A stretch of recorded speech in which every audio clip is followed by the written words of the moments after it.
Hello, everyone. Just real quick. Tonight we are diving into a topic that is fascinating as it is unsettling. A topic that treads the line between history, the occult, and the unexplained, where ancient rituals, non-human intelligences, and hidden power structures may intersect in ways we've only begun to understand. We'll be discussing the use of ritual symbology and symbolism in space exploration, the connection between UFOs and esoteric traditions, and even the possibility that world leaders, perhaps unknowingly, have been positioned in cosmic ceremonies. We'll explore theories that challenge conventional beliefs, and some of what you might hear tonight may be disturbing. This conversation is not for the faint of heart. We'll be touching on elements of the occult, religious symbolism, and the potential influence of non-human intelligences and entities in our world. Our goal is not to sensationalize, but to ask the difficult questions that mainstream narratives often avoid.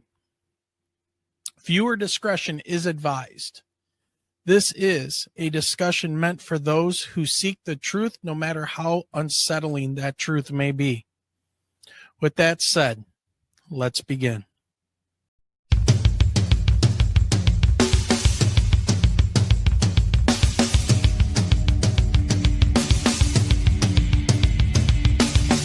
Welcome to the Michigan UFO Sightings and Paranormal Encounters podcast, where we explore the unexplained and mysterious phenomena that have occurred throughout the state of Michigan and beyond.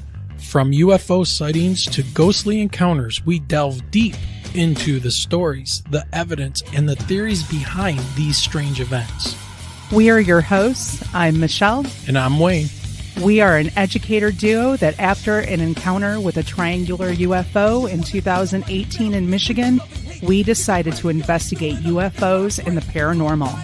In this podcast, we will be speaking with eyewitnesses, experts, and researchers to uncover the truth about some of the most intriguing cases of paranormal activity in and around Michigan. Our goal is not to convince anyone of the existence of these phenomena, but rather to provide a platform for discussion and exploration. So, buckle up and join us on this journey down the paranormal rabbit hole. On an escalator.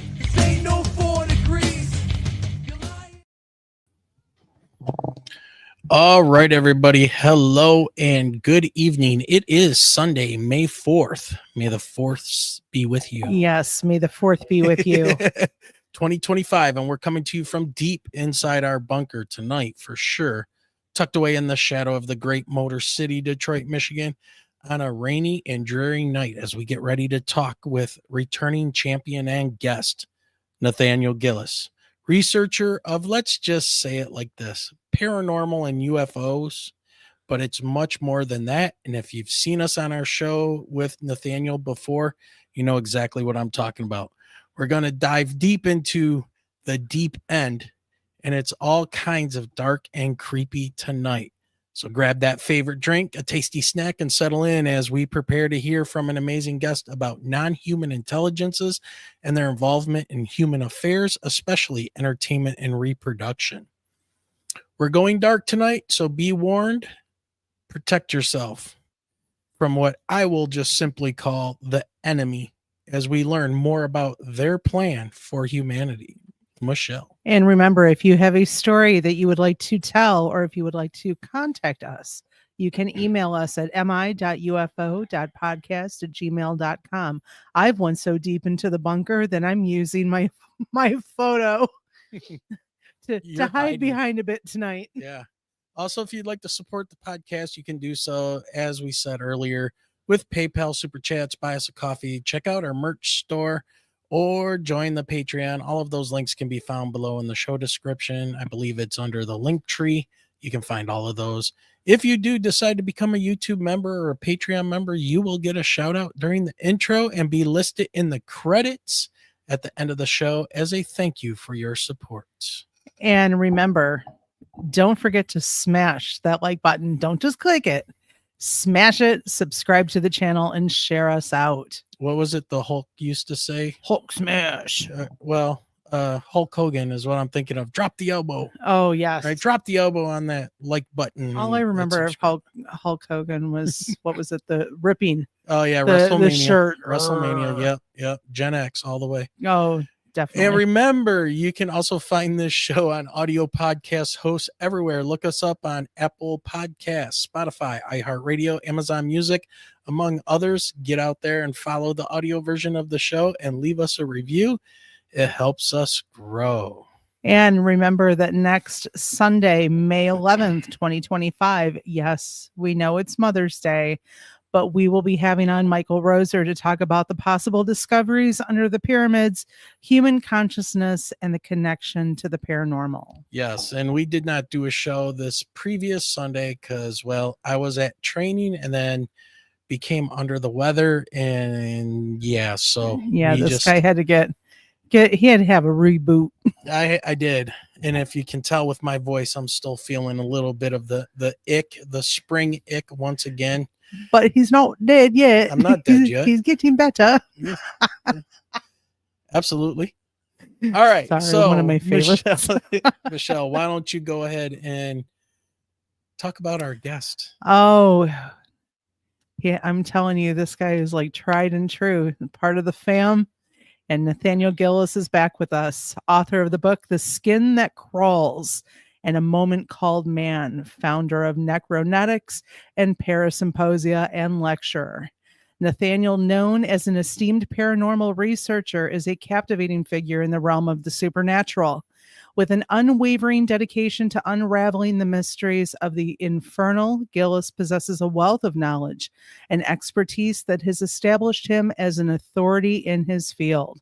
With his piercing intellect, he navigates the delicate nuances of paranormal lore with ease, elucidating the dark depths of the occult to shed light on ancient rituals, maleficent entities, and the intricate forces that govern their interactions with the mortal world. Yeah.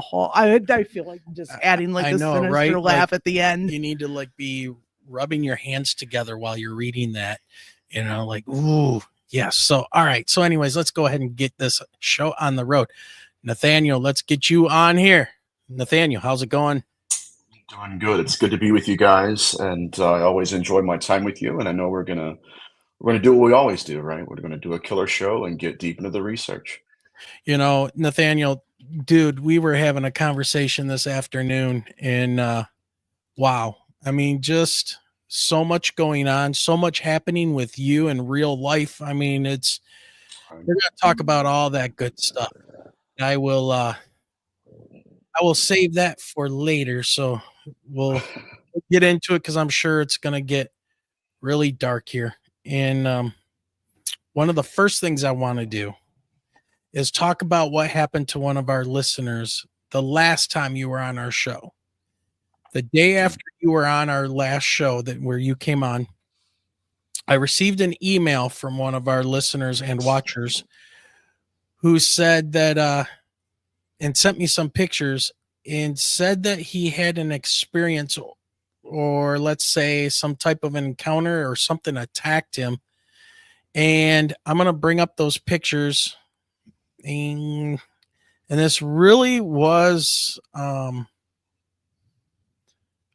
do I say? It kind of blew my mind when he sent me these. So this is a picture of his forearm, and you can see there are 4 distinct scratches.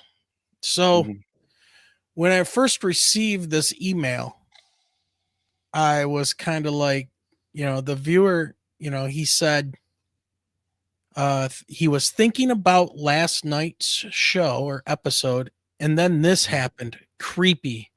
I asked him then, how did that happen? And I've got all the email chains. I said, was this just out of nowhere? And his response was, yes, sir. So, and this person I know would not lie about this or put on about it. and we asked Gemma Jade, who is our resident returning psychic from New Jersey. She's been on probably as much as you have at this point. Just a fantastic lady. And her first thought was it was demonic because there are 4 scratches, not 3, not the Holy Trinity. So I wanted to present this to you because I know I emailed these to you, and I told him I would talk to you about it the next time you were on. So, Nathaniel, what do you make of this, my man? Well, traditionally speaking,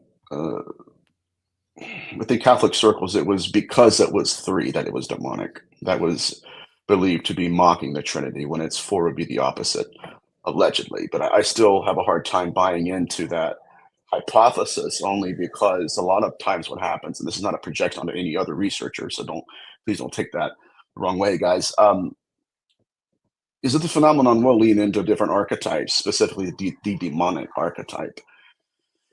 And then, as I've seen with my own eyes, by the time we engage with that archetype, there's something else that emerges from the shadows and starts to interface with us that we did not know existed, and that transcends all known archetypes. And so, to address this specifically, yeah, if it's 4, it would mean, according to that dogmatism, right, it would be not demonic. It was always the 3 that implied that it was, and that was the entity mocking, allegedly, mocking the Trinity, which is also problematic because getting into Trinitarianism, right, the Trinity was one in unison, right, and in numerality.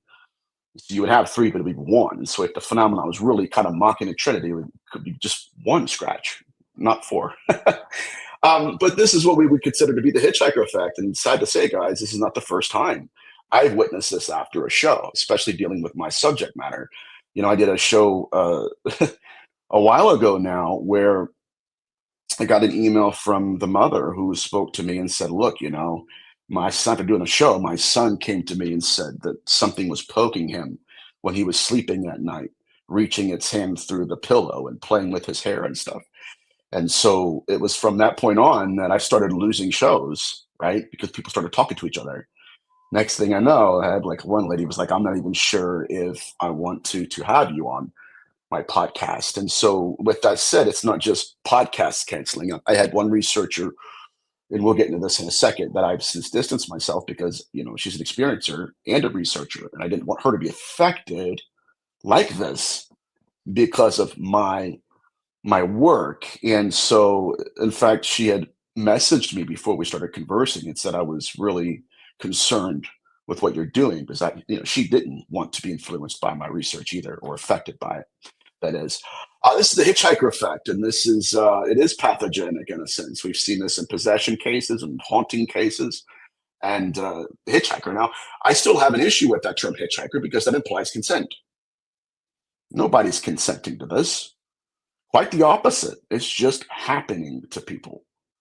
But unfortunately, that is a side effect of what we're doing in the research that's being accomplished. Well, since you you brought that up, get back to the scene here. One of our friends recently just put in here, let me see if I can find it. He says, when you openly discuss and mentions demons, you invite them in, no matter in person or via electronic means. But we're still not like asking for the hitchhiker. We're still not asking for it to affect us in any way. We're being like intelligence operators, right? We're trying to bring forward this knowledge of what's going on with some of these intelligences. What would be your response to something like this? Just simply talking about what's going on. You're inviting them in. I don't know. That would depend. What kind of demonology? We're talking about Sumerian demonology or Catholic demonology. If that's the case, then not mentioning them would not bring them in. And yet that's not true. They come often. They attack people that have no knowledge they exist, who give them no permission. And so I believe that to an extent, but that's a little bit, again, it's one thing, and I had to grow out of this. Like, okay, it's one thing to believe something, to be told something, and then actually to do boots on the ground research, realize, okay, that's what I believed. The phenomenon stretched me out of that blueprint, right? I mean, we've had, and this is another aspect of the phenomenon people refuse to mention because it just kind of collapses the model. You know, we've had children attacked by demons. Children never mention their names. So it's like their pathology is unique in the sense that you don't have to mention their names. Now, perhaps what he's saying is, yes, you know, it helps to mention their names, but now we have to be specific. Which ones? All of them? And I don't know. You know, it's one of the things that I had an issue with in terms of demonology was that I kept hearing things, and when I would test them, none of it was true. And so I had to kind of grow out of the dogma and into the data, which was extremely uncomfortable. Their pathology, again, the idea that I have to let them in is fraudulent. I wish that was the case. We would have an easier job discussing this phenomenon, right? Just don't say their names. They'll never come for Right. you.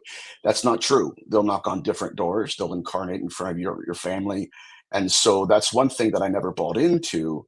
Uh, because, I mean, watch this. I mean, even if we called the right name, are you sure that's their real name? Or is it just some kind of Western development for the last 200 years? And if it's not their real name, then that falls apart because we're not calling on their real name, period. Does it make Yeah. sense? So I get it gets very hairy for me, and that's kind of where I'm at regarding that aspect of it. Yeah, it's hard to say because you talk a lot about the archetype, and there seems to be these intelligences are feeding into us, which we feed back because they want to be seen, but then they are seen as we want to see them and believe them to Mm, be. And then that kind of reflects and creates this, endless circle. Um, right. it- I guess, It's difficult. yeah, it is. Difficult. It's really difficult because I think of it as like, and I've heard you say this before, and it might have even been on our show and some other shows. We are like a meat suit slash avatar for some of these things sometimes. And I don't know, maybe you can Right. kind of dig into that a little bit and talk about more with and especially some people I see here that are new here, what your field that you're kind of creating with the necronetics and those studies, how that evolved and came out of where you were with demonology, more Um, religious dogma type of thing to now you are in this place. so early on in my research, of course, I inherited a blueprint of the phenomenon called demonology.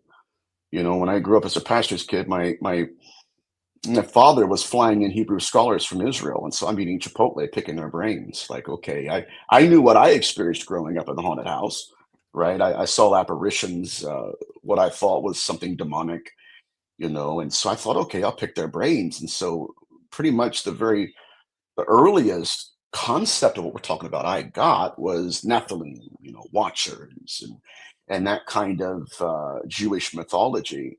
And then I started getting into what I call necronetics, and that's my field. Necronetics, a combination of necromancy and genetics, and it's centered around the self-replication of a species. And that species, to me, they do appear to be sorcerers. Not just the self-replication of a sorcerer, but literally within the context of the ritual doctrine of non-corporeal conception.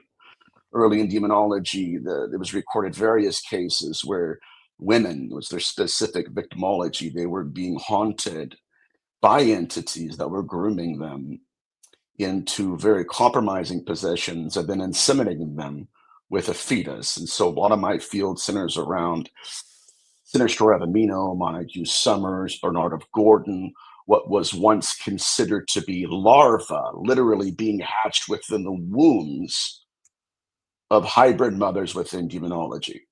And so that's been hopefully a contribution to the field because I think it's changing the way we describe and understand hybridism. But what that kind of did for me, unintentionally perhaps, is it kind of broadened my scope. And now I'm stepping into the dark dungeons of ufology, not even wanting to. And so now it's not just that they are performing rituals on women and into women during the hybridization process, but the same beings that are performing ritual magic upon experiencers in hybridism are now abducting experiencers and carving their own sigils into their skin. And then the third leg appears again unintentionally. But now these are the same beings that are wanting altars built in their honor. And so what I'm realizing is that it seems ufology is merely another mask the phenomenon has donned. The hybridism is still present. Ritual magic is still present. The biosigilization of literally entities carving themselves into into bodies still present. And so again, unintentionally, what I realized was that yes, there is something ritual about this. In that whatever we're researching, whatever I'm researching, is perhaps darker than I intended. Right? Of course, in Sunday school, everybody heard about demons and evil spirits. Nobody really nailed it down and said, oh, by the way, right? They're going to write themselves into your own biological tissue without your permission, and perhaps most of the time without your knowledge. Nobody opened that door for me. And so when I started just literally knocking these doors down, I was forced to confront a model of the phenomenon that the Call and Zuli already knew existed, that modern ufologists refuse to appreciate. Hybridism is always alien grays at a reticuli, right? No, it was literally an entity implanting his consciousness into a fetus, harvesting both of them at the same time. And so that's where I kind of led into that direction of necronetics, which is the non-corporeal conception of entities. So does that match up with a lot of the people that say that they've been abducted, especially female, and Yep. are pregnant, and then they wake up and they're not anymore, and then they see all these children that they tell them Yep. that's their children that's on this craft, or what appears to be a craft? Absolutely. That again, that's not a ufological motif. That's a demonological motif. Like Bernard of Gordon was a demonologist in the Middle Ages. He was recording cases with men. Think about this one, my friends, where Right. men were visited by a succubus, and the same entity that visited them came to them with a child that looked eerily similar to that man when he was a child. And they asked him, this is fascinating, is it your son? And he said, I don't know how it could be because I'm a virgin. We first heard that not in ufology. It's retranslated by ufology because there are people within our federal government that want to control the narrative.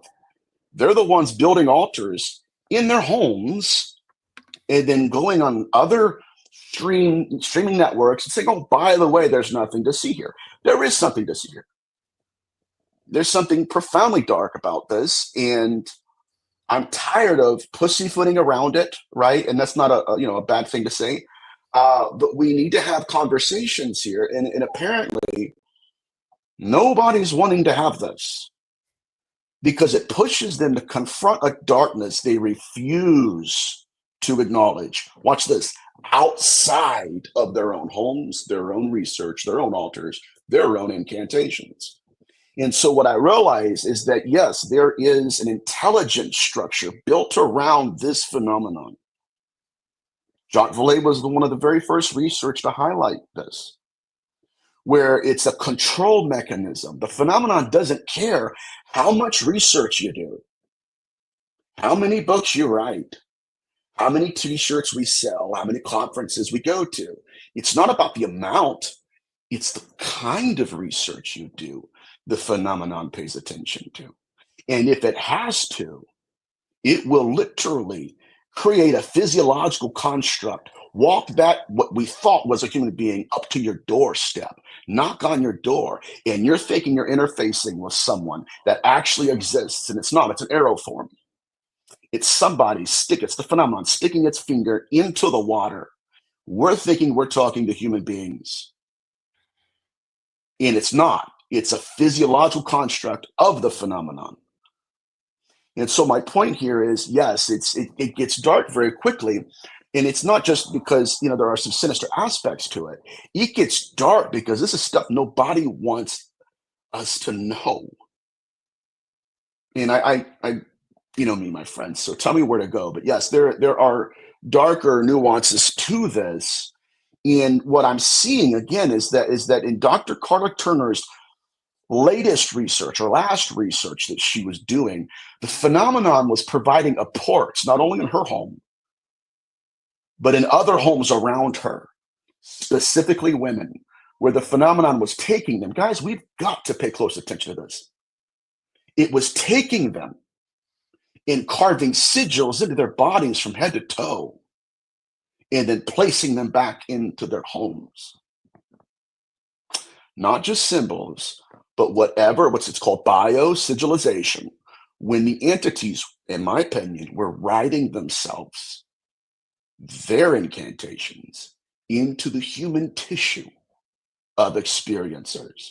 So, if you look at all of this in context, altars, abductions, and now we're going to start in tonight's show, we're going to dive into the archetypes and how the phenomenon is seeking our gaze. And in seeking our gaze, it's seeking to be seen by us. And that, my friends, is the key that literally exploded my research and a couple other researchers I'm working with. It changed the paradigm to where now it's irrefutable. We can't, and no pun intended, we can't unsee it now. Okay, so we talked earlier this afternoon.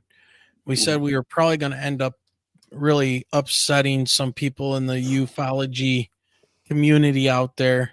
They're probably not going to like what you have to say, but can I just get you to delineate, because I've had conversations with people after I've had you on, and they think of you as, because you had that religious demonologist background, that you're saying that ETs and all of this stuff, all of it is demonic. It's religious. It's out of the Bible, yada, yada. Can you pull that apart and just rip it apart and explain that positioning? Well, number one, it's not my fault Albert Bender was building altars in his attic. I didn't make him do that. Number two, if we're going to be at least projecting my version of demonology upon myself, that's interesting, because what is it? Tell me what my version is, because it can't simply be that I grew up in a Christian home. It's nonsense. So my position is this: whatever we're dealing with is introducing the religious aspect, not me. Altars didn't originate on some other planet. They originated in biblical antiquity in Mesopotamia, when the phenomenon, by the way, we're going to get to this in a second, was courting consciousness, grooming practitioners into the desert, which is, by the way, where a lot of our scientists are going right now. And forgive me for it's been a long, long week. But my issue with all of this is when we start getting into demonology, they can't even explain what they are. They just try to say that. It's almost like a scapegoat. When Nathaniel thinks they're all horns and hooves. Well, number one, it only takes a cursory knowledge of my research to bleed through that. Look me up, look at what I've done and what I've talked about. But what they don't want to do is talk about sigils on skin. What they don't want to do is talk about altars. Matter of fact, they don't even know which model of demonology to lean towards. What they don't want to discuss again is is suggesting that there's malevolence here. And it's a projection. If there's malevolence, it's got to be demonic. And so, no, I think that's a scapegoat that they employ because they don't want to discuss the darker aspects of the phenomenon. I tend to agree with you right there, because everybody wants, we are so separated in duality, left, right. uh, red, blue, good, evil, and everything. Nazi over here, commie over there. Everything must Yeah, fit right into these right. agreed upon frames. And what Mhm. you're saying is a whole new frame, but Right. it's not new. It's new to talk Mhm. about it, but this goes back, and some of these ancient writings were probably really trying to bring Right. this to the forefront before they were wiped out by whatever reason, and we can get into that Mhm. more. But I need to address a couple things that's going on in chat first of all. So Sir Brian Bowden, he asked, and thank you for the super chats, Brian. You are awesome as always, and one of our favorite guests to have on, That's a and has good a great question. show himself. He asked, "What percentage is the entity using deception against the human being when saying that that is your child?" Brilliant question. I love that question. Yeah, great question. It's hard to say, you know. I think that a lot of times that this gets very convoluted very quickly. Yes, it does, and One dark. theory, yeah, one theory is, and this is one that's all throughout the abduction literature and the incubi literature, is that they're using us to create our own bodies.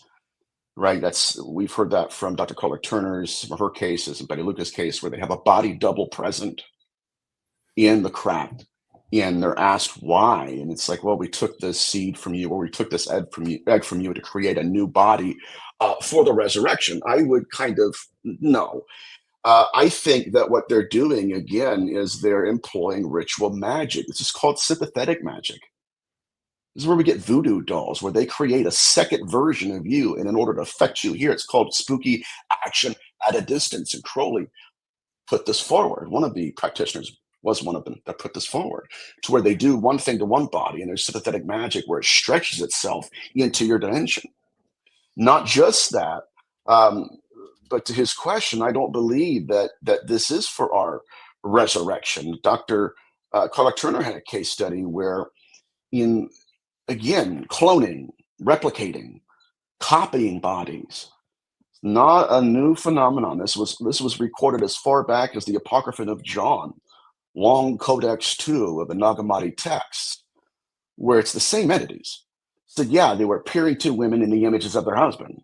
They created, this is what it says in the Long Codex 2, copies of bodies, replicas of life. And so, with respect to Dr. Carla Turner's case study, this individual is taken upon a craft, and she's not working with them, and the entities threaten her. See this? She looks over. There's another her on the table. If you do not cooperate with us, we're going to kill you. We're going to send that body back, and no one, including your own family, will know it's not you. First of all, it implies that they have copies of us. Number two, it implies that not everybody who was returned actually made it back. And so this kind of blooms into a whole different field of research. And but back to the whole demonology question, one of the things that I really struggle with, especially in this field, obviously, is that the Christians dislike me because I'm not Christian enough. You know, that's the sacred. The secularists don't like me because I'm not secular enough. What I'm presenting to us, guys, is something that transcends all of those models, but that is staying as close as can be to the data set. Here is the data set. Here is the base note of the entire phenomenon as it appears to me. Altars are being built. We don't know who they are built yet to. Okay. Rituals are being performed. We don't know who they're being performed to. There is occult transference happening. The proto intelligence, again, lacking vocabulary, is working with whatever these beings are. How do we know that? Because people say, well, I'm going to use demonology. Okay, that's fine. But Montague Summers was recording activity, balls of light, which we'll get into, hovering over the graves of recently deceased men. He was collecting grimoires that within the potions and within the rituals being performed by the practitioners, it needed exactly what the phenomenon was taking. And that's still happening. regardless if we won't call them demons or not, which I don't believe they are. I believe there's something deeper and darker, right? But that has to be answered for. Number two, the sigilization in skin is occurring on craft. Okay, the remote viewer that I worked with, or at least his son, met with his guides. They pulled him out of his body. This is very important because we're going to get into Albert Bender's unique case study as well. He thought they were his guides, but they weren't. They shapeshifted on a craft, metallic room, shapeshifted right in front of him. By the time he got back into his body, he's having a coronary, and sigils were manifesting from underneath his skin to the surface. It's not my fault that's inconvenient. I know I'm being a chump here. Maybe it's just because I've had a rough week. It's not my fault. It's not my fault that Albert Bender built an altar and they responded. Not my fault. Now, what I'm responsible for, though, is to look at any and all behavioral patterns, regardless of how uncomfortable it makes me. And I've lost friends because of this research within the church. And so it's intellectually responsible for me to say, look, I have to be honest with the data set, as uncomfortable as it is. Now, with respect to religion being introduced, well, it's not my fault Betty Luca was told that they're watchers. It's not my fault Chris Bledsoe's being told that she's Hathor. It's not my fault that in The Masquerade of Angels with Dr. Carla Turner, one of her experiencers asked them, are you angels? The phenomenon said yes. They could have said no. Yes, but not like you were taught. And so all of this points back to a primeval intelligence that's still what is getting what it wants. It still wants altars. It still farms our species. It still manipulates reality and our perception of it. It still harvests our secretions and our excretions. And here's where I'm at. Call them what you want, but let's discuss this responsibly. Yeah, it's funny because angel, I've heard it said that angel is, and people talk about this stuff all the time, and I go down some crazy rabbit holes ever since this stuff has happened to Michelle and I. But angel is not a description of a thing. It is a job that a thing does. It's a mess. All that means is messenger, right? So are you a messenger is what that person asked them. Yeah. And they said, so yeah, this is where sure. it gets interesting. And this is the same thing when people say, Nathaniel, I'm a Jordan about it. People say Nathaniel just believes they're all demons. And it's like, well, that's cute, but we need to deconstruct that because prior to the daemon, right, in Greek mythology, we have what's called a dialectical allomorph, which is a word that has a different spelling but the same definition. And so before we had a demon in Greek mythology, we had an unclean spirit, a ruah tuah in Hebrew. They don't want to talk about that because they didn't know about that. They just want to, you know what I mean? Well, here's demons. It's like, well, let's go back and look at this. And so tuah ruah was an unclean spirit. And that was someone, and this is again getting into some of the ancient angelology within Mesopotamia and biblical antiquity. But tuah ruah, again, was an unclean spirit. Ruah it comes from the Hebrew word ruach. It's a creation narrative. When Yahweh blew air and spirit into Adam's nostrils, it means to breathe in or to inhale from the nostrils.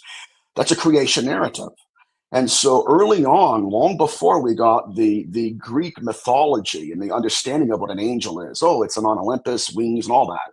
What we have is a Ugaritic ritual bowl where it comes in malakuma. And malakuma was used again to describe an unclean spirit. It was designed to describe someone who had died, and others evolved and some others mutated. And so they were trying to articulate consciousness.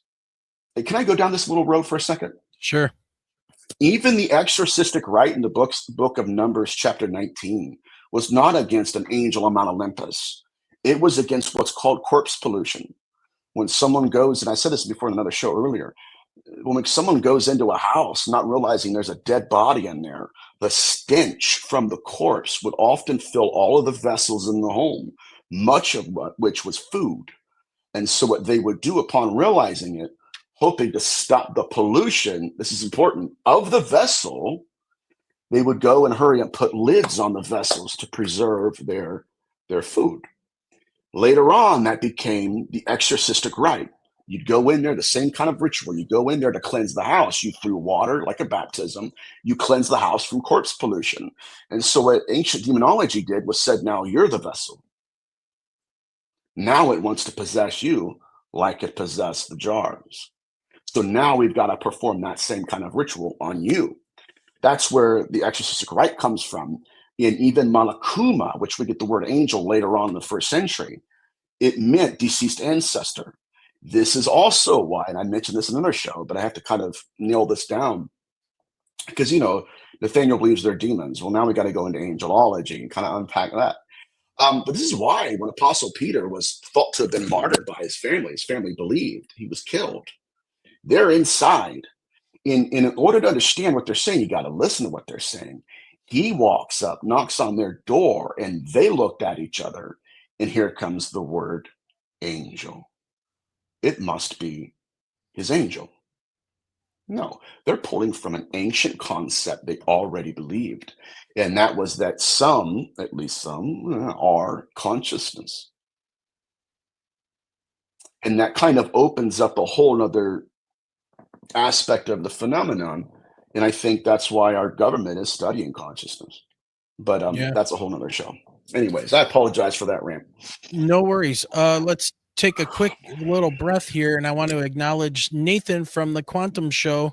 By the way, everybody, check him out. He sent us a nice super chat, 333. So thank you for that. And then Brian, once again with a super chat, says, contrary to other researchers' opinions, Nathaniel is entitled to his hypothesis on this subject. Absolutely 100%. And Johnny Topside said, is it a form of self-preservation? And I think he's talking about these intelligences, what they're up to with the whole idea of the golem and the sigils and all of that. And I believe that's where we're at with this. Absolutely. So yeah, it's not an accident that the word golem is the Hebrew word for fetus. Never been an accident. Imagine that. Right. When you start looking at the biosigilization of replicas of life or even the fetus itself, you start to look at incubi encounters and sigils and secretions.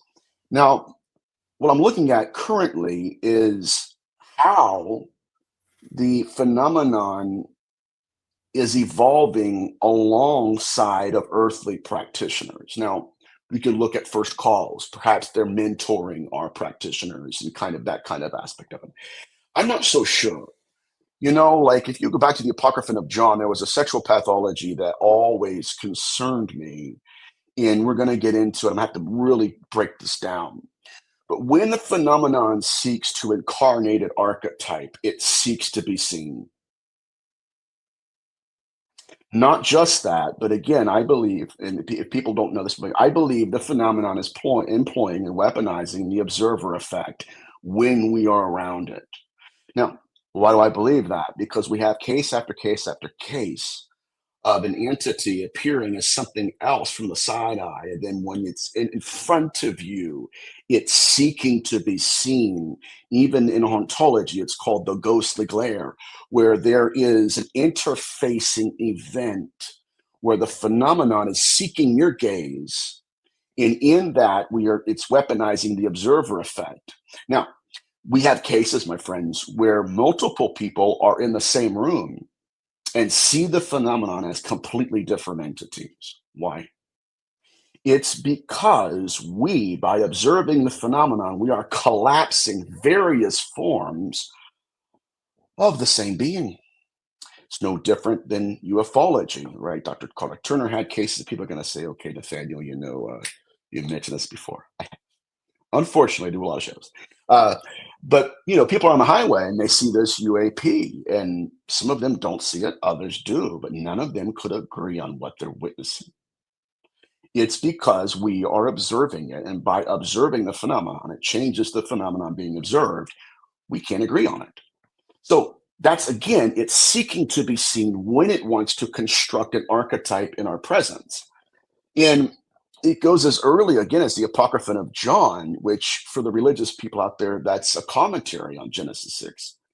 But it says that they took on the images of the husbands. Well, how did they do that? It also says that they're staring into the eyes of the observer at the time. So it literally is, okay, what can I construct in front of you that will allow you, this is very important, will allow you or allow me to incarnate an archetype? What can I be? Like, I had a case in India where it was 7 different boyfriends, but one entity by the time it was all said and done. And so what happens is when the phenomenon wants to incarnate an archetype, it seeks to be seen. It seeks to be observed. And the problem is, my friends, even in the CE5 movement, what they're realizing is that the phenomenon is seeking to be seen and we're not in control of it.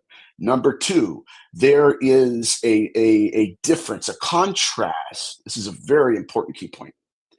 A contrast between what the observer is witnessing and what they're capturing on camera. So we don't even know what's incarnating. We just know the phenomenon is seeking our gaze so it can enter our dimension and hide among us. And so in the Apocryphon of John, that's what it did, right? I'm the archetype of the husband. And here's the important point. We see this with the remote viewer. We see this in the Apocryphon of John, and we see it with Albert Bender, where the phenomenon will actually break the connection of the observer effect and shapeshift right in front of us. And we will, what is that? I didn't even know you existed. And so, my friends, it's done that with every known archetype.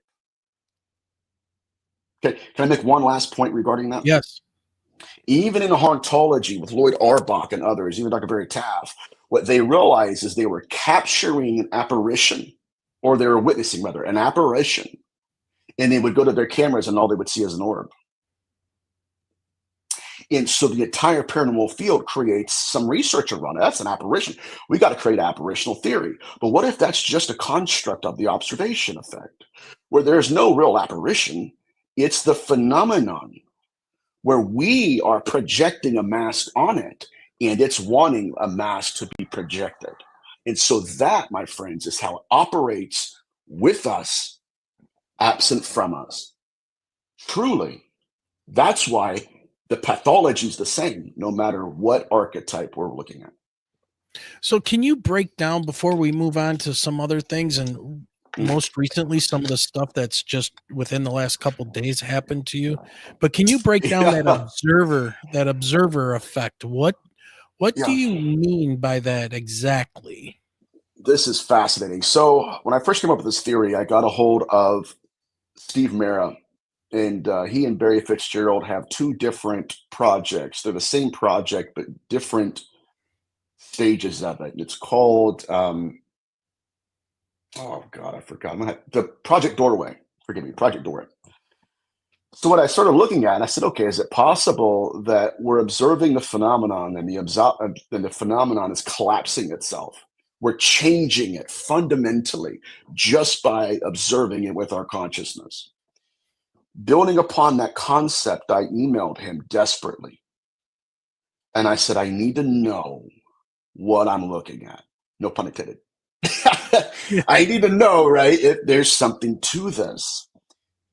And he told me that during one of their projects, Project Doorway, they were observing the phenomenon, but measuring their own brainwaves when they were doing it. The brainwaves and the way the phenomenon was influencing them was the identical brainwaves during a trance. And they realized that the phenomenon was putting people into trances to create an archetype. And that's why a lot of CE5ers, and we're even, I can go down this pathway too. I have cases right now where there are people performing CE5 and they're thinking, I'm going to go out there and connect with it. They're not realizing that it's already connected, my friends.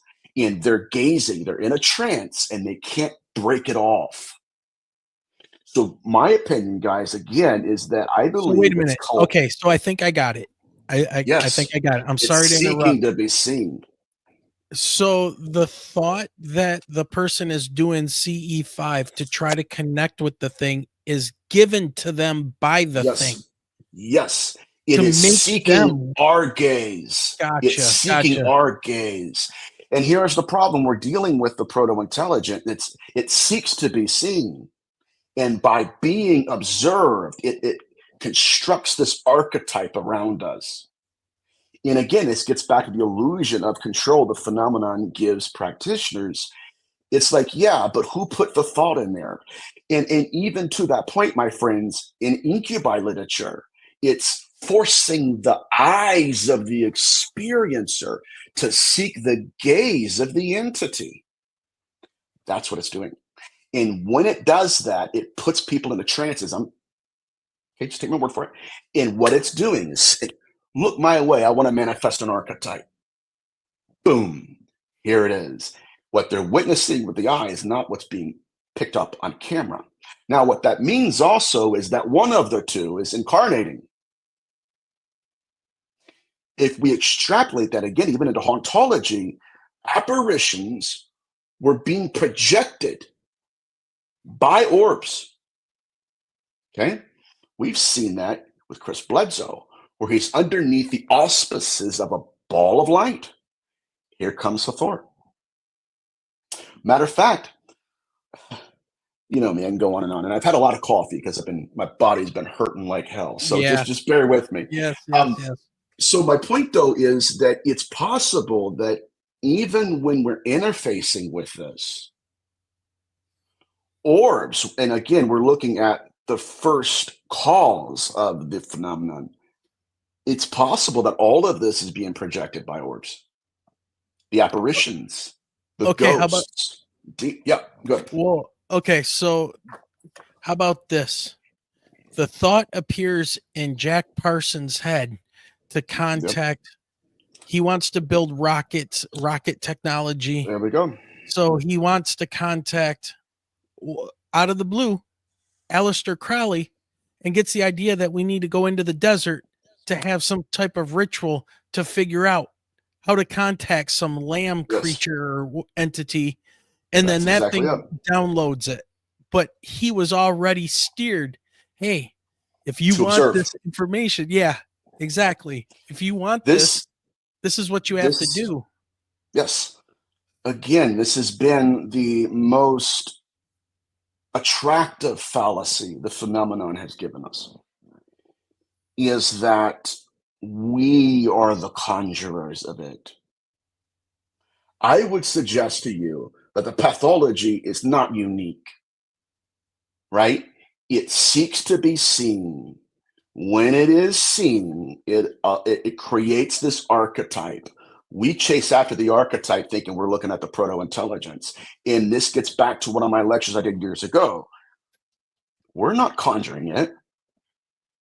It's seeking our gaze. It's conjuring us. To bring it home, our practitioners aren't saying their names. They're on the other side of reality saying their names.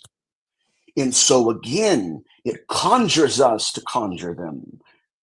And we have the illusion of, I'm going to go out there and make contact. It already has, my friend. It is forcing your gaze to the abyss. And the problem we're having is we don't even know what's manifesting. There is this, again, conscious connection. And that's why I'm saying that we can no longer believe in the archetypes, because it's feeding into us. And to that point, once that consciousness, is this making sense, by the way? I'm probably getting murdered in the chat. That's okay. I know I've got ADHD. Good. So what happens essentially is that once it conjures that conscious connection with us, we observe it. it constructs this archetype. Watch this. It goes and impregnates the woman. So we're like, wait a minute. Seems like an incubus. Well, why is it happening in ufology? Same thing. These are archetypes the phenomenon uses to moderate human behavior. That's why the altars remain consistent. Sigils remain consistent. We're only arguing about who's doing it. All right. So we're already an hour in, man, and we haven't even touched the notes yet. I mean, a little bit, but let's get into this because I think people are going to find this very interesting. And let's go ahead and start with this book you've been digging into and reading and what happened with that. This This is is probably bad. the reason why I'm so passionate, right? Because I'm just letting it all out tonight. And so I've been doing research again, observing the archetypes, and in the past, I would get too close. For those who don't know, when those cases have happened, where I'd be dealing with feudal magic and Mesopotamian demonology, and I'd go, okay, what is this? Is there some kind of connection? And at one point there was, and I could feel that I was the one being observed, and I kind of drew myself back. I told my dad, I got to get out of here. Like, I can feel it staring into me. Sure enough, a couple hours later, I got two different emails from two different experiencers, both of them having said the same thing. Thank you, Johnny. I appreciate it, brother. Both of them having said the same thing, that our guides. It's weird how they're guides now. Told me to tell you that they'll be waiting for you when you die, and so I'm like, oh, that's great, right? And so thankfully, I pulled myself back. About a year later, I was doing not similar research, but equally as deep. And one of Dr. Carla Turner's abductees that she had worked with was following my research and really like kind of disseminating it at work. I think at one point, one of his friends, I believe, went to see me lecture at the Awakening last year. Well, out of nowhere, I knew what I had felt. I didn't tell anybody this time. I just went out to dinner with my family. I get an email. Nathaniel, I hope you are well, because an entity came to me last night and told me to stop researching Nathaniel Gillis, quit talking about him, and quit furthering his work. So I thought, that's a problem. Nobody likes that. You know, so I retracted and hoping that the phenomenon would leave me alone. Well, recently I had started to distance myself from certain researchers because they were experiencers as well. And, even beginning tonight's show, if you look right at the scratches, I do not want them to be negatively affected by the kind of depth of work I'm doing. This isn't for everybody, and so it's like, okay, I didn't want that to happen. Well, I come across a book called The Dark Gods, and my brother buys it. I have it on my laptop. I'm reading it. And it starts going down a list of just not just ritual magic and ceremonial magic, but its relation to ufology, and how it's like a lot of this is a front. And it goes into the initiation of Albert Binder, right? Which I'll touch on this because it kind of includes what we just got done talking about, where he builds an altar in his attic. He's thinking, right, these are extraterrestrial. He's even telling, oh, this is extraterrestrial. That makes sense. That makes sense. Until he starts to really deconstruct that archetype too, starts asking profound questions. Why the altar? What's going on here? So he actually, and this is where it gets really deep, and the implications are very disturbing. He writes a letter to his best friend. Here is what I believe is going on. A few days later, men in black appear at his doorstep with the letter in hand. As he's interfacing with them, the observer effect is weaponized. And then just like the remote viewer, just like the Apocryphon of John, they shapeshift. Not even at all who they appeared to be. My point is, this book goes down a list of scientists in the early 1970s who were all studying ufology and parapsychology, but they were all coming to the conclusion that this has much more to do with ritual magic and esotericism. Okay, can I stop you for 1 second? Yeah. Why did he build an altar, and what was the altar? I mean, what? Mhm. And you've talked about this before, Yep. but I never got the chance to zero in. Long time ago, in my early 20s, I dated a girl in high school, and then we got married when I got out of the military. We were only married a couple years, but she was a practicing witch, quote unquote. She had an altar, and she would deal with what she thought was magic and all this stuff. I really didn't buy into any of it. And anyways, it was just one of those things. But in my mind, I have a vision of what an altar is. I can't imagine what a scientist would be doing making an altar. So There you what go. was There this you go. thing? I don't know what it actually looked like. That's the question. It could have been made of stone, or it could have been just literally an homage to these entities, or a combination of both. I could tell you this, that this is, again, gets disturbing, that even if it was just an homage, we're still not dealing with a scientific method. Because what the phenomenon does, again, it's not change its pathology, not in hybridism, right? Not in the hijacker, the possession effect. It's all the same. And so, and I think what it's doing, is me, is that it's putting this in their heads as downloads. This is what I want. This is what I respond to. Now, that's not just Albert Bender.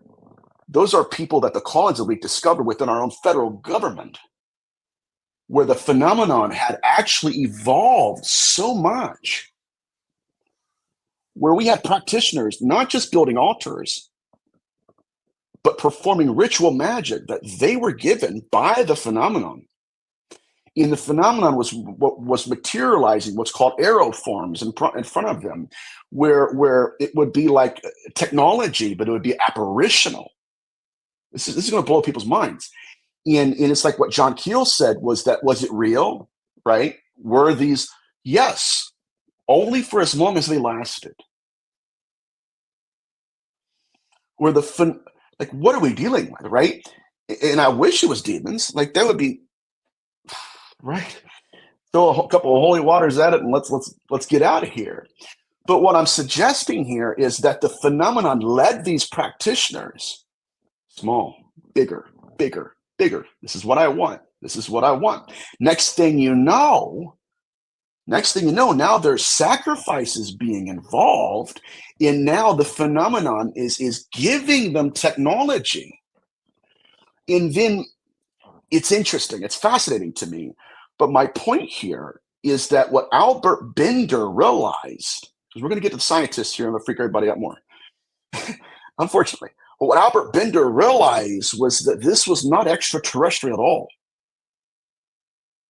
That this was something closer to us here on Earth, in that they were more concerned with being worshipped, with altars and ritual magic, than they were even the scientific method. Matter of fact, the scientific method was merely the byproduct of worship, merely the byproduct of ceremonial magic. And so it wasn't just Albert Bender. It was almost like he suffered from an initiation into ufology, to where ufology stopped being whatever he thought it was, and his model shifted to, wait a minute, what am I really dealing with here? Now, let's go down the list here. Dr. Lane, Dr. Jessup, and Dr. Frank Edwards, all in the 70s, all scientists, all believed these were NHI extraterrestrial, all of which were found in the desert. I don't even know if I can stay on the show. Don't want to get demonetized. They were no longer with us. And the phenomenon made it appear as if it was their choice. Was that pretty good skirting around it? Yeah, they kind of self-delete it. Yeah. And their families are saying, like, people are asking them, like, well, what happened? Each and every one of them were approaching the phenomenon from the scientific method, and they realized something. And they were literally, this is fascinating, literally, they were all about to provide their thesis that transformed, right, their model. Not this, it's something here, something darker. Now, I'm going to go down the list of these people. There is Dr. Lang, Dr. Jessup, there's Dr. Frank Edwards, right? Then in 1971, Dr. James McDonald. Do you know, by the way, do you know, is that Edwards for the name for Edwards Air Force Base, by the way? I don't think it is. This is Frank Edwards. Okay. But so even Dr. James McDonald, this is from Dark Gods for this is not my memory.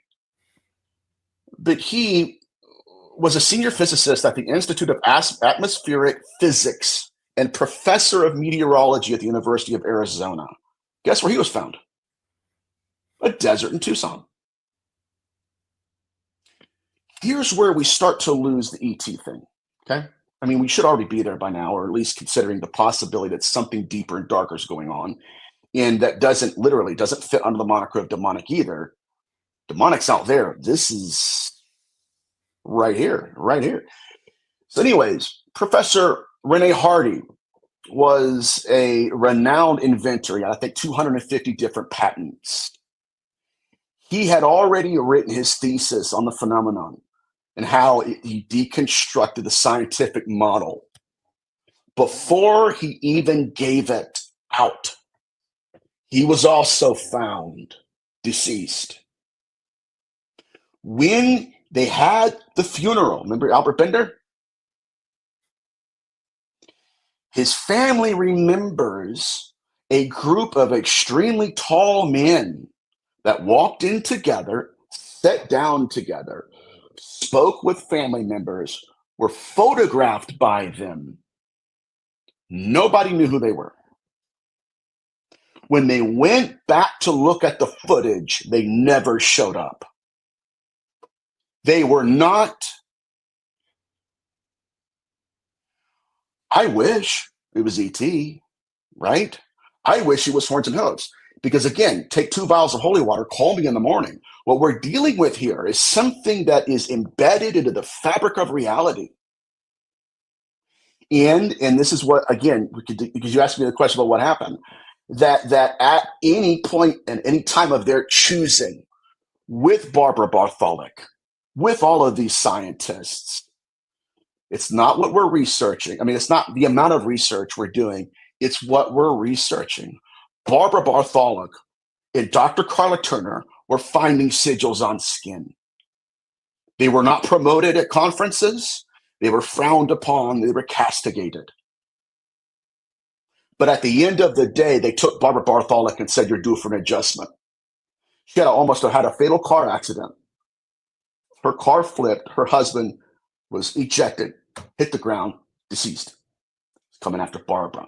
They took Dr. Carla Turner and told her, we're going to give you cancer. And they did.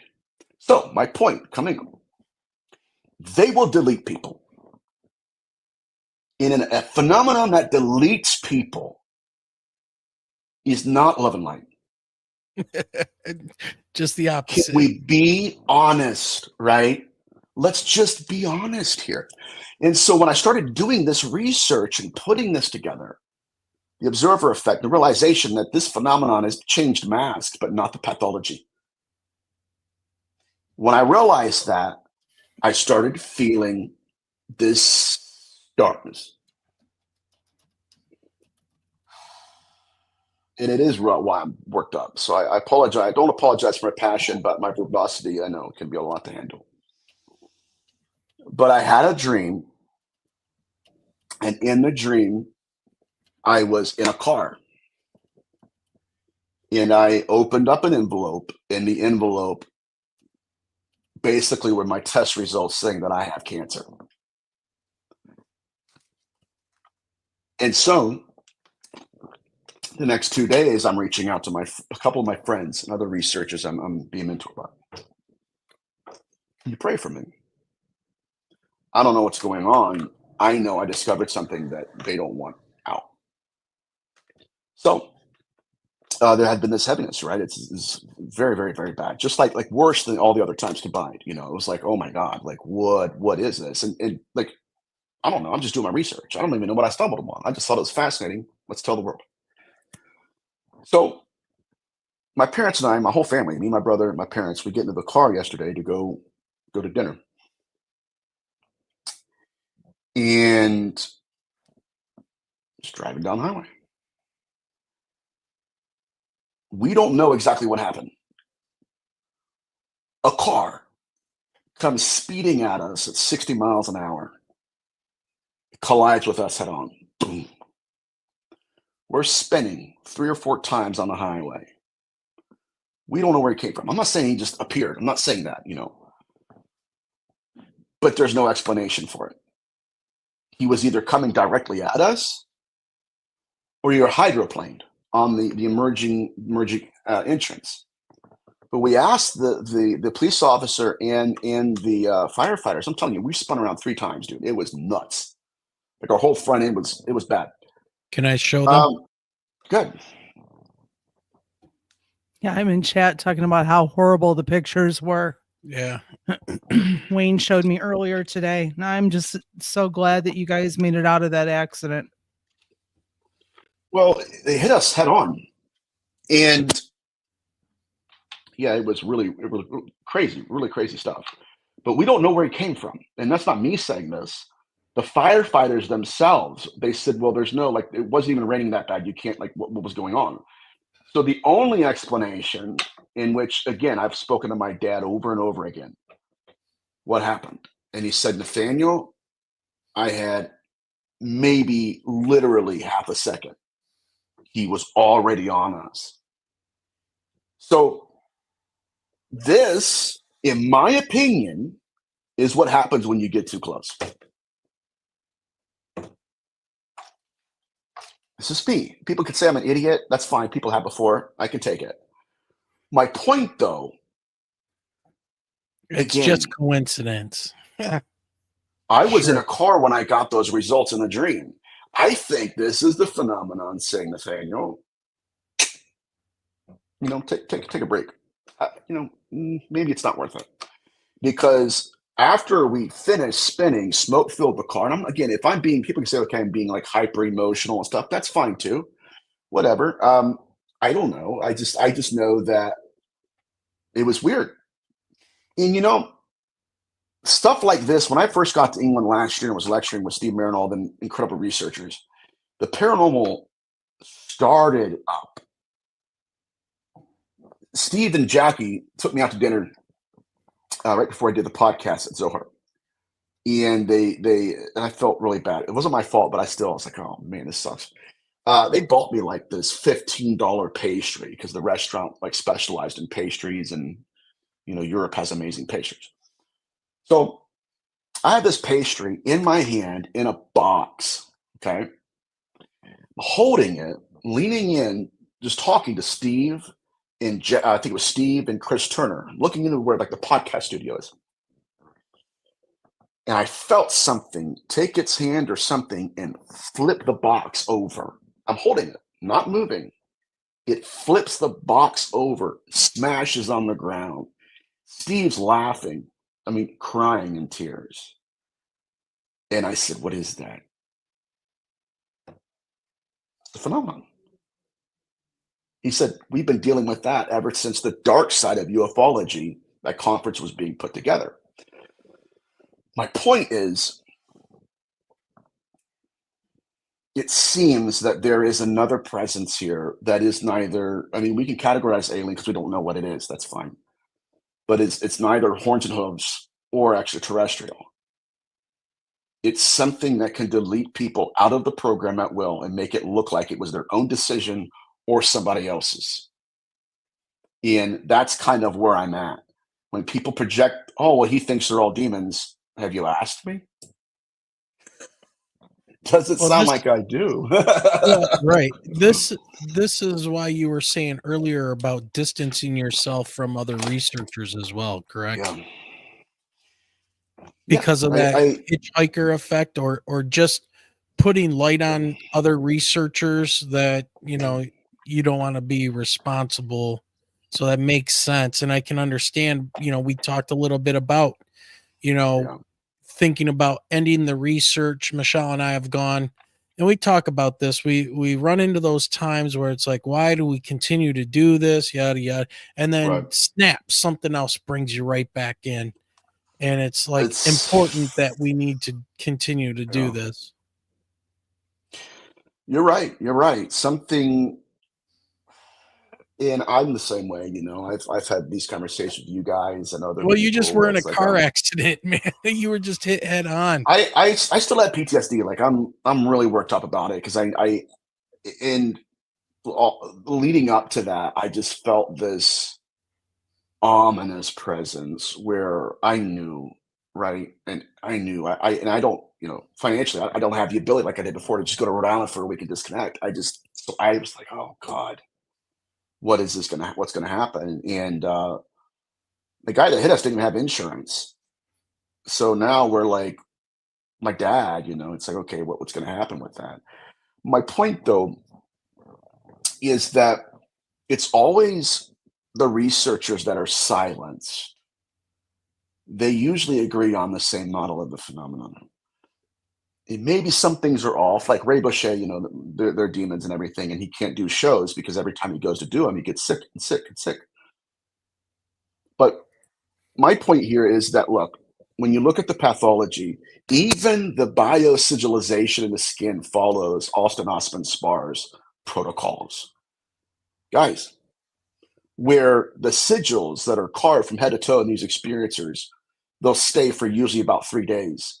Those are the 3 steps written in Austin Osman Spar's books about sigilization. The body first absorbs the sigil. Then the second stage is the body activates them.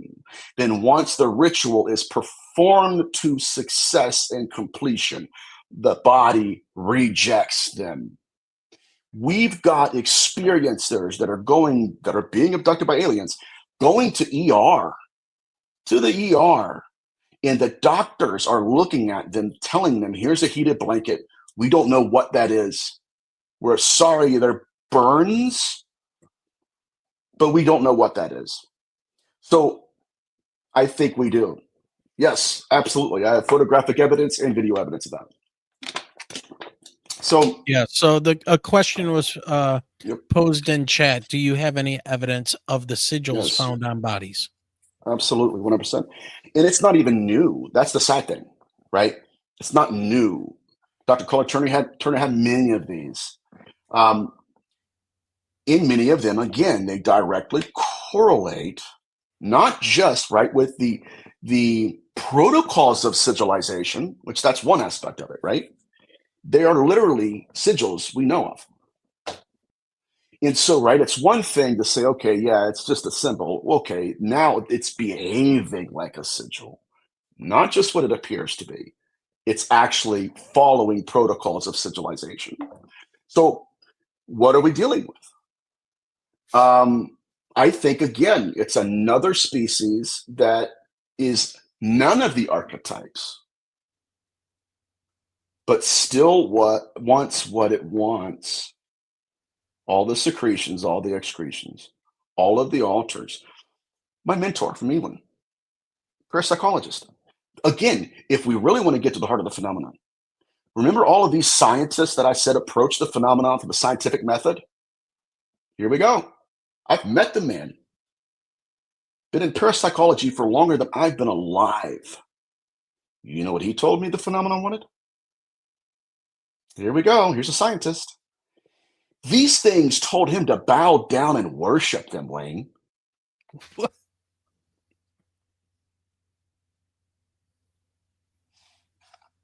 That, my friend, is what pushed these scientists, just exactly like the Collins elite. People say, well, the Collins elite were really, really dumb people. No, they were physicists. They were scientific men. In what they realized once they got beyond the archetypes, what is that in the darkness? And again, they do what we're trying to do, right? Alien, demon. God, let's see if it fits. And then, right? Well, you believe it's demons, you're an idiot. And you believe it's aliens, you're in fear. No. What they realized was whatever that is doesn't even like it's literally it's infiltrating reality. It's constructing reality according to our perception of it. It's fabricating reality. It's walking in front of us, not on camera. And that, my friend, is what they encountered too. Oh, what's that? Yeah. Well, that brings up fabricating reality.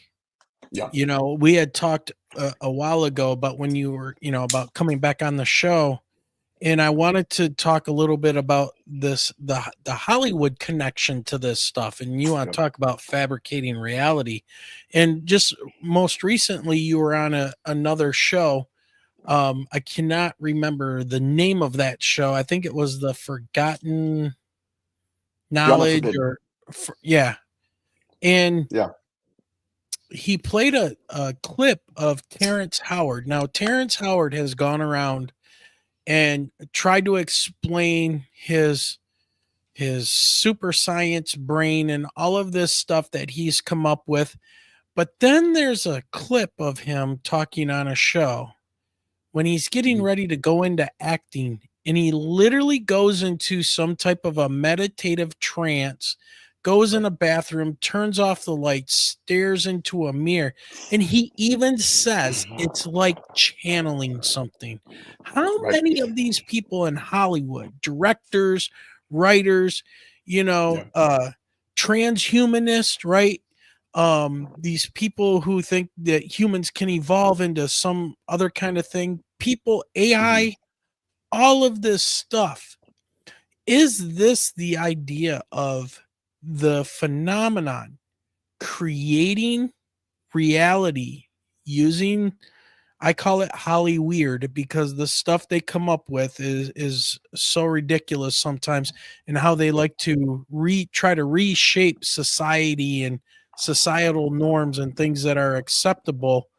um they're programming, and so that connection, how many of those people have altars? Well, So and you yeah. see it right in front of you during the Super Bowl. It's Yeah. like They alter everything their around us. consciousness. Yeah, well, it's like everything around us. And we were talking earlier, and you were like, this isn't our world, No. you know. It So doesn't appear it is. it's dark, man. And then Right. simulation theory, right? Oh my God. Yeah, the phenomenon hiding in plain sight. Like I had one experiencer email me a picture. This is nuts too, and this kind of gets back to the observer effect and people believing everything they see once the phenomenon hacks consciousness. Right? Observe me. Thank you for seeking my gaze. I've been seeking yours too, and here's what I am. Um, Him and his wife were on vacation to the mountains of Tennessee and everything, and they're going through and they find this beautiful, beautiful lake, and the sun was hitting it just right. So they stop at the side of the lake and they start taking pictures of the lake with their phone. Guess what showed up?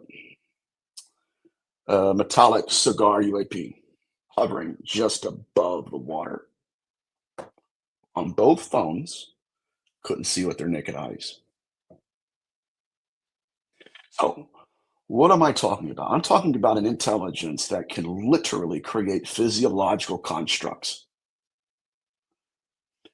Guys, people, we're not, again, not to appreciate what this intelligence can do. And people say, oh, well, you're building up. No, I'm trying to be as real as I possibly can. We're talking about like when Nick Redfern was investigating instances of the Men in Black. He wrestled with this, right? Why is it okay that these people would go down into basements and just never come back up? Right? Can I read your meter? Sure, okay, we'll go down to your basement. Oh, by the way, Timmy died in war. Timmy never died. And they would never come back up. Some of them, right? But those who never came back up, guess what? Never came back up. And they're wondering what this is. And so finally, Nick Redfern's asking around, like, what is this? Finally, an intelligence official came to him and said, that's the phenomenon. So it's something, again, even with Dr. Renee Hardy, you'll see it. It will manifest. It will be recorded on radar. But when it wants to, it simply doesn't exist. It's not cloaking itself, right? It just, when they want to, they literally pull their finger out of the water and we're left measuring archetypes. That's got to be an apparition for sure. Not realizing, no, that was a projection from the same orb that projected Hathor, that projected Bigfoot. It's something, and again, to kind of beat a dead horse here, Nathaniel believes they're demons. Okay, go listen to my interviews. I ask you humbly, give me a shot here. What I'm suggesting is that whatever we're dealing with not only transcends space-time, it knows when people die. It knows what clothes they died in. It transcends, it transcends every model of the phenomenon we currently have. There we go. I agree. And I guess I'll say this and I'll shut up. Yeah, go ahead. Oh, I was just going to say what Brian just said.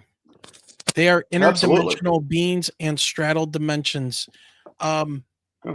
Your description of everything you're saying right now, Nathaniel, is what I would put into an interdimensional being.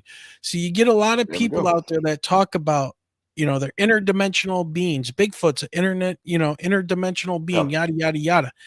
All of this stuff, but nobody can give me a definition of what they mean by that. Oh, what? It leaves 2 footprints and then can just disappear.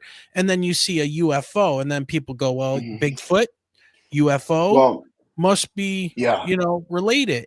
And it's like, I think you're nailing it with what an interdimensional being and like Brian's saying, is straddling dimensions. I think that's where it's at right there. And you're exactly right. Now let's get back into vetting the archetypes. So what's happening, at least from my research, is that the phenomenon is not just weaponizing the observer effect, but within the observer effect, there is a learning matrix where it's seeking our gaze, right? We've seen that all throughout the phenomenon, all throughout the pathology. And so, again, I'm going to refer to this case study because I'm getting more information and insight on it. I had an experience reach out to me. The phenomenon was taking her too as a kid, and it was materializing in her room as her favorite cartoon character. Well, it was taking her, monitoring her fertility, all that crazy stuff. Unfortunately, well, what happened was a few years went by and they weren't taking her, but when they did materialize, it was hello, Shelley Montgomery. How are you tonight? What happened was it materialized as the same cartoon character. She's older and much more mature now, right?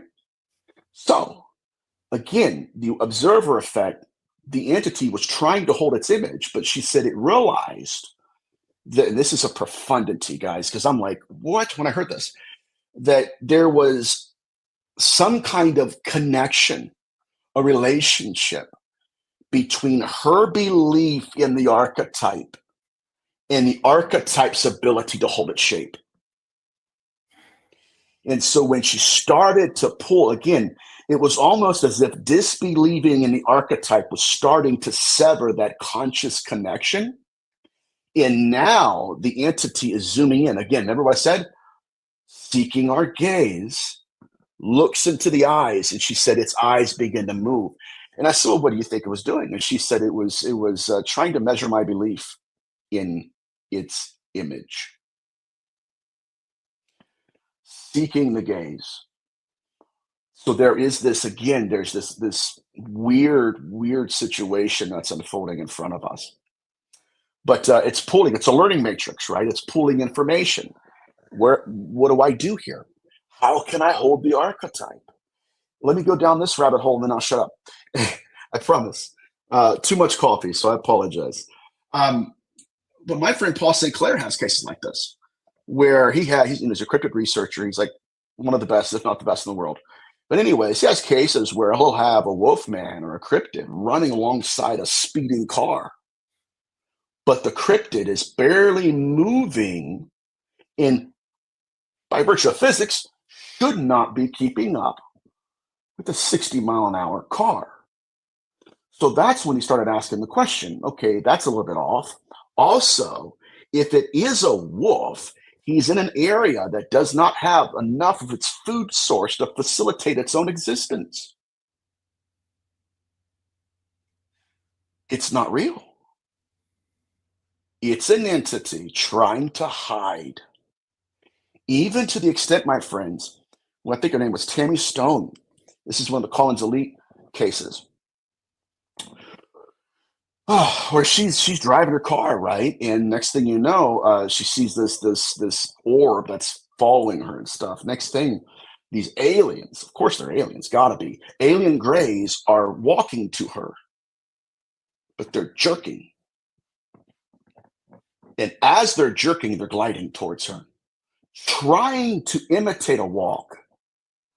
But the gait was not matching the speed they were covering.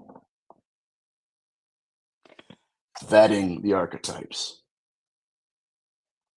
So what's going on here? There's a difference. Again, the phenomenon is there's a difference between manifestation and incarnation. Incarnation seeks our gaze.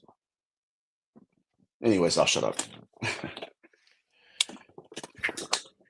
Man, You this good, is brother? a lot. It's a lot. It's a lot. And Shelley Montgomery in chat says, Nathaniel, I have so many questions. 100%. Me too. And I apologize, guys. I was all jacked up on I was going to use all jacked up on Mountain Dew, but it's been coffee. It's been coffee. Yeah. I've been feeling good, man, and I thought, man, maybe that'll help me. So, yeah. Well, I guess what we should do is we should do like a part 8 to this, and it's getting late, and there's some more stuff that I wanted to touch base with you that we can open with on the next one. And one of the things is, I don't know, Nathaniel, if you want to address this now before we go, but we talked a little bit about disclosure, and you kind of you touched on this earlier about 3-letter agencies controlling the narrative. Mm-hmm. But disclosure, why we won't get it, is has something to do with it would destroy every worldview, sacred and secular. Yep. So I'm not going to mention names, but in the UK, there are ufologists that have done lectures with some of the UFOs, like some of the UFO footage or UAP footage that's being propped up as extraterrestrial here in the States. They've done lectures with them. They know it's our technology. What happened is when this is what started to destroy. Can I use this as an example? Yeah, go for it. So I'm not. This is Elizondo recently was at a conference, and I'm not sure if it was in the UK or not. I know it was by some nonprofit organization, and it says a UFO reveal within 24 hours of hard work since the photo was released. Not discrediting Luis Elizondo's credibility, but he seriously needs to examine these photos more closely before revealing them to the community as UFO photos, considering he's a former member of DOD. He's not just a former member of DOD, people. He is counterintelligence. He is put into groups of people for a job to find out what they know about something and report it back. That is what counterintelligence do. And so for those of you that didn't see this, he held up a picture Let me see if I can. It's hard to see, but over here, he held this up. Notice the clouds. You can see Yeah. this circular disc. It looks like it's kind of reflecting maybe the ground or something, and there's a shadow underneath it. But if you go to these coordinates in Google Maps, 38.81 and negative 103.94, you can see it's a ground. It's like a circular, like a farming Yeah. pattern. And then across the street is a dark, looks like some type of dark material, maybe garbage. The ground's been tilled or something like that. And so, once again, Elizondo is presenting this to everybody as a picture taken by a private. Oh, and by the way, there are no clouds on that picture, but this picture was taken by a private pilot flying and took the picture and said, here you go. And he's putting his name behind this. And somebody found it on Google Maps. Yeah. It's right there. So I ask everybody to go ahead and do that. But again, he's not just a member of DOD. He's counter intel.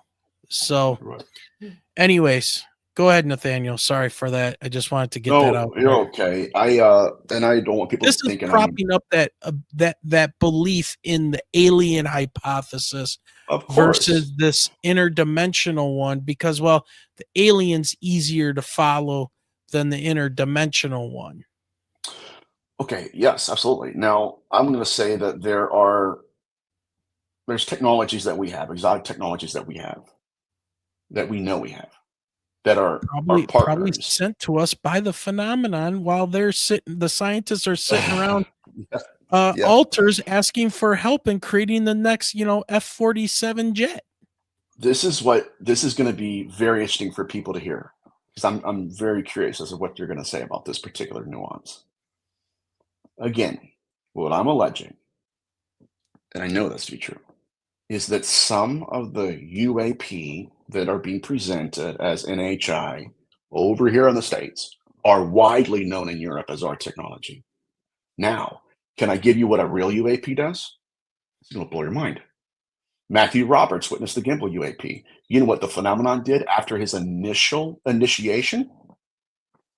Now we're severing the two, and okay, yeah. Went to his house and started speaking to him in a voice, pointing him back to the occult. Visited by a succubus, in his words, it felt like I was being initiated into a mystery school. That's what the phenomenon does. And so what we're doing, again, this gets back into the model, right, that we've been talking about the whole evening here, is that there is something, or maybe, I don't know, some kind of governmental artifact or that props up this, oh my God, right? They're NHI. That's fine. But even, and this is interesting too, even when we're getting down to the biologics, right, that we allegedly have, let's just take that for instance. And I know people are going to poo-poo me when I say this, but Nick Pope was in an interview and somebody asked him about that. And Nick Pope said, oh, yeah, they have interdimensional qualities. What? See? And so I got online, right? I'm like, okay, what do you, to my mentor? Yeah, what is he talking about? Yeah. What do you think about this? What's going on here? And so one of my mentors has clearances. And I was like, okay, I know you can't talk about a lot, but what do you think? Interdimensional or not? He goes, yes.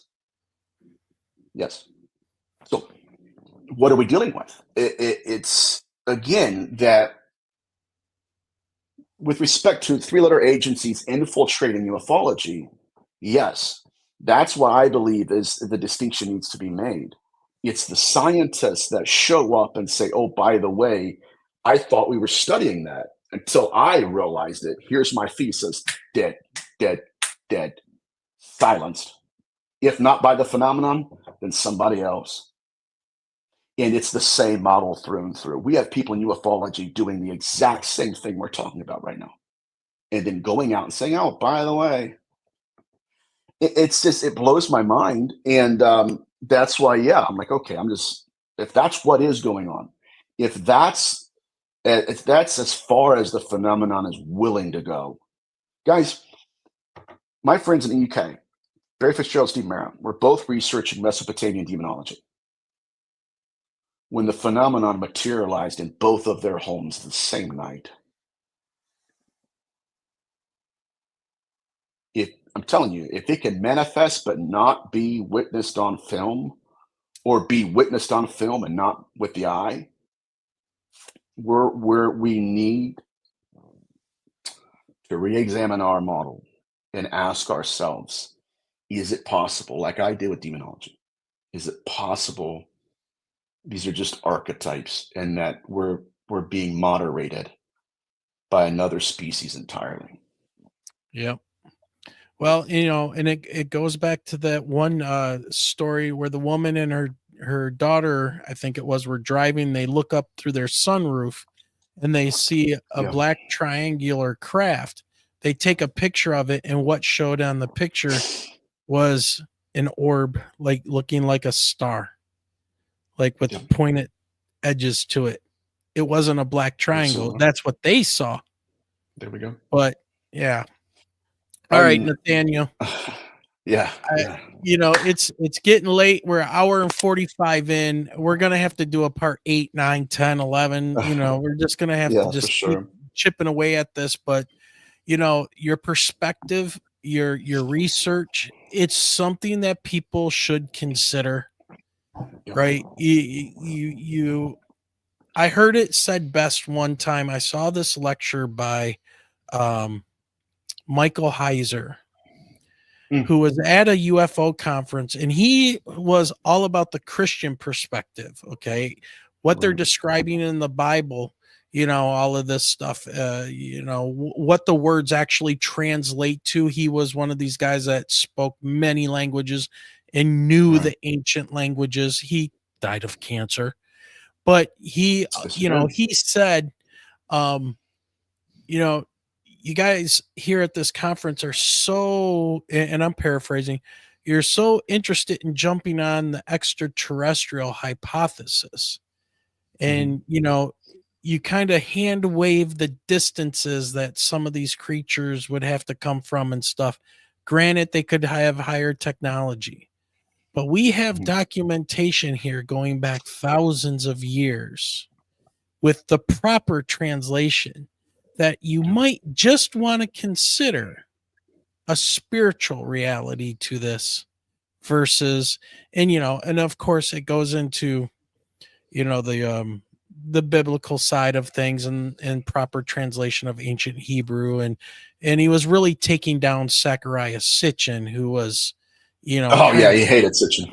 Yeah. Kind of fraudulent in his, he translated those tablets and stuff the way that he wanted to translate those tablets. So, but yeah, it was very interesting to see. But again, everybody, it's a form of research. It seems to not want to be researched unless it wants to be researched. And it will materialize. And that's when you know that you're dealing with the real thing. So I don't know, Nathaniel, final words. Where can people find you? I know on Instagram. And what do you got coming up? So yeah, I'm on Instagram. You guys can follow me there, probably closer than any other social media out there.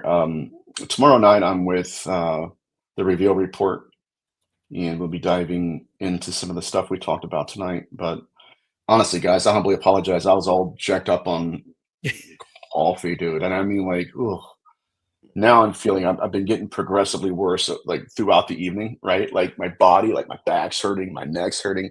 But thank you for at least entertaining some of my theories and hearing me out. Absolutely. I'm not saying I'm 100% correct, but the conversation has to be had. So thank you.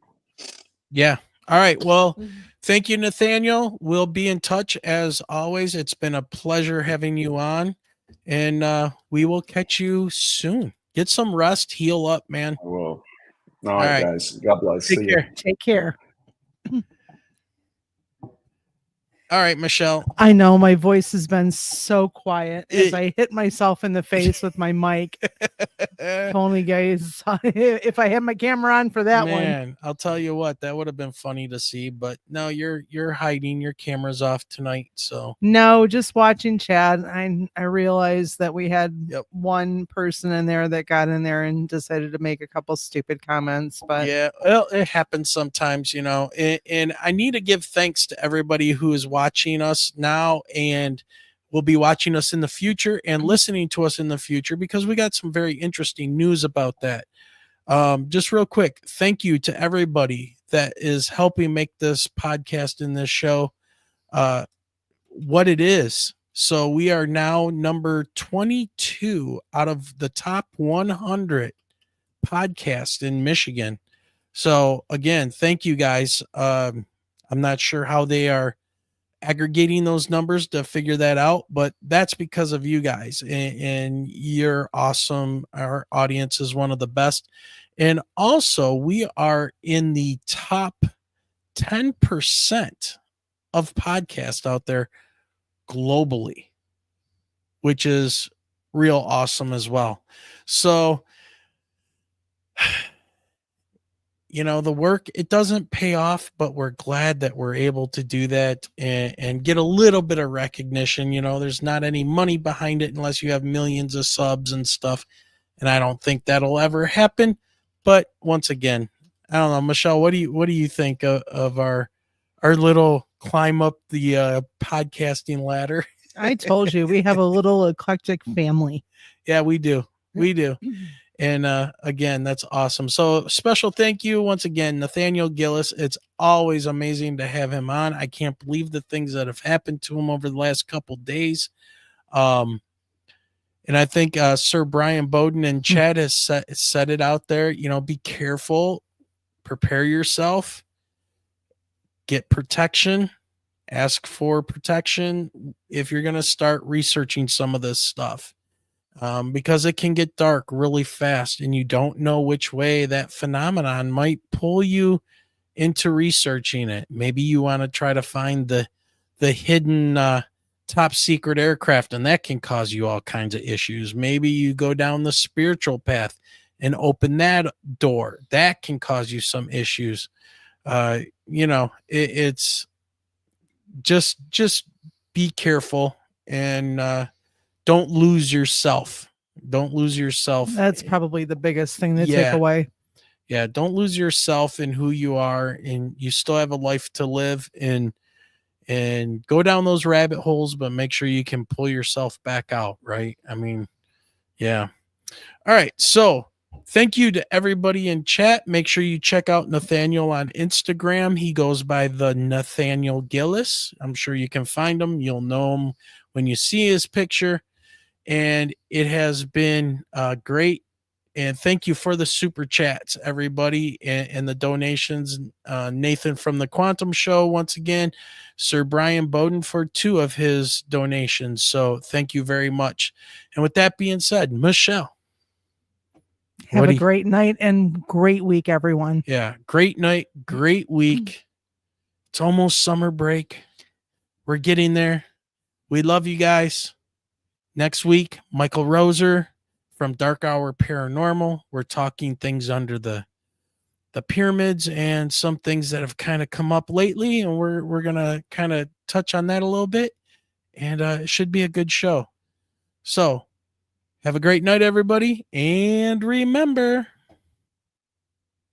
keep your eyes to that sky. There she is. Yeah, Sky. there I am. All right, now I just got to find this button again. It's a magical little button. It's like right there.